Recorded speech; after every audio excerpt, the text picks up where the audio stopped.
Hello, hello, hello. Five Bite Shalom, coming to you from the Philippines. Borrowed that tagline from a friend of mine.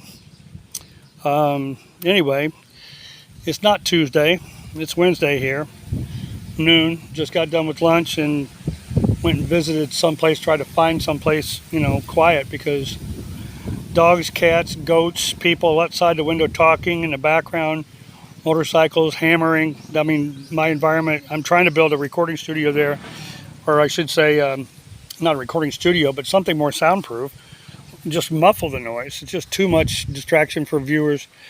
And so, if I'm going to do anything, I want to do it the best I can. At any rate, plans were to talk about something I've talked about 4 times, recorded 4 times, and disappeared 4 times. And I'm decided to do this over 3 different days and 3 different parts. So it's about the plane crash in 1998. And we were on a missionary plane crash. It was like 170 volunteers, doctors, nurses, dentists, chiropractors, pharmacy donated. I mean, it was just so much. And then triage and support people.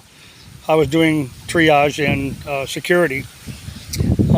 We did a 3-day, 4-day event and ran out of medicine, and somebody made a donation and they took a helicopter to a nearby town, because we were in Playa Grande, which is on the east coast of Guatemala, down in the jungles. They'd never seen a doctor.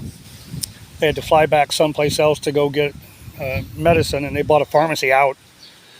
And we were just wrapping up. This is the crash was on November 1st, 1998. It's easy to find online. If you Mercy Wings International, a lot of misinformation there. There was a little bit of a embarrassment to multiple governments about how it was treated and how it was handled afterwards. But I'm not going to get into that at all. I think that's maybe why they remove it from my phone before I can even post it. And I'm directly recording into a tablet or a phone. No matter where it happens, it disappears. So I'm going to make it in little chunks, 10 minutes at a time. It only takes like 3 episodes. It's about a 30-minute testimony. But so there we were, and we'd done good work, and we were visiting and outreach and evangelism every night, and praying for people, praying for the sick. And we saw a lot of people that were sick, with tumors disappear. We saw a woman with a heart attack got healed while the doctor was checking her heart, identified she was having a heart attack, and then while we prayed for her, he listened to it change and got healed. And this woman was, one of my heroes from that mission trip, because this was the second day she came. The first day she had 8 teeth pulled, no anesthesia. Had a bandana around her mouth because she was embarrassed about, all the cotton and blood and everything. But so many wonderful testimonies. And after this is all over and done with, after almost 10,000 people treated in 3 days, 3.5 days, because one day we only went halfway and ran out of medicine. Hurricane Mitch was coming, spitting out low-level clouds, fog banks and stuff, and then the normal things and it was a giant Category 5, typhoon, hurricane, and so it was coming. Went through Honduras and was devastated Honduras, and then came into the edge of Guatemala and was devastating there. And we got delayed for 3 days getting out. So we had to stay at a abandoned school, which is where we were all sleeping, with little black Guatemalan scorpions, which are deadly. Killed quite a few of those. But anyway, they, being prudent, we couldn't get out. There was flash floods, there was storms, just the torrential rain coming down, 100 miles an hour buckets of rain.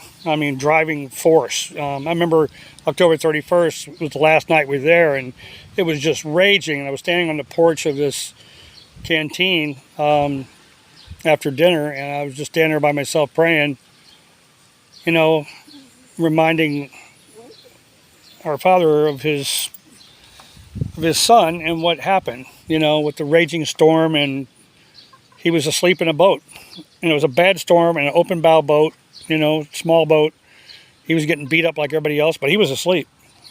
And they woke him up and he said, "Be still." You know, people say he told the wind to stop. It's like, no, I think that from what I read, the 4 angels control the winds. He said, "Be still," which is like telling that angel that's blowing so hard to shut up. Shh, be still, close your mouth. And instantly the wind died. And I was reminding Father, you are the source of everything. You gave permission and dominions to different things in different areas of responsibility and authority. But according to your Son, we've been given a lot of authority. And if we ask anything by that authority, then we should expect, and because he said, greater than these things and greater than these things will you do in my name. And so I was, 27 years ago, I was pumped up full of faith, and my body was in the best shape it's ever been. I turned 40 earlier that year in March and started working out like a maniac. Something happened in my mind that just like, I need to be in shape. I didn't know why. I didn't really care. I wasn't in that bad of shape, but I got in really good shape. I mean, really, really like perfect shape. I added, 2 inches to each arm and took 4 inches off my waist and put another inch on my chest or 2. And so it just, I just transformed, and I was in fantastic shape. Been to a lot of stuff preparing for that trip, which you can remember that later, that I was in perfect physical shape. Because if I hadn't been, according to the doctors, my rib would have gone through my heart. But that wouldn't have made much difference, because when he wants to save you from something or bring you back from something, then everything's taken care of. And I had that kind of peace because I've been on a lot of mission trips before that, seen a lot of things. I'll be giving more testimonies about mission trips in Africa and some of the crazy things I've seen. But anyway, we were there and we were socked in, and we were going to hopefully get out the next morning. The radar showed that we were going to have sunny skies. The storm was going to be lifting and moving out. So we were preparing for our last night. The next morning we woke up and the skies were, broken, white puffy big clouds that were far apart, lots of blue sky. And so we had to fly out of there. And because of the number of people, we'd gone in, we took multiple planes to get in, because the Guatemalan government really appreciated what we were doing, and they supplied military aircraft to help us get in. But when we were trying to get out, we were on our own. And the ministry down there only had 1 plane. Not a little tiny plane, but it was a good-sized plane, but it wasn't big enough to, carry all the luggage, all the baggage, all the stuff that we had brought in, with five planes. So we had to make 2 trips. And first trip went without hitch, went down, dropped the people off, came back, picked us up. I helped the pilot and co-pilot pack the plane with all the luggage to the fore part, and midsection and aft was full of people, and we got off the ground. And a good thing we did, because we saw the flash floods. The river was coming up. Another river was coming up. The road behind us that we came down was half gone, and the truck went across it. And after we went across, we saw it falling apart. We were not going back up that mountain. So now we're trapped down the lowlands, and it's going to flood. Flood. All the waters and all the rivers were coming up. And as we lifted off, the end of the runway went underwater. An hour later, that whole valley was 8 feet underwater. So we flew 45 minutes, and that's about all I can talk about today, because we're going to run out of time. But that's the preamble, the beginning. And it was a wonderful trip, fantastic trip that ended with a massive tragedy. And what can I say? Stay tuned. Part 2 is coming, and then a follow-up. So be blessed.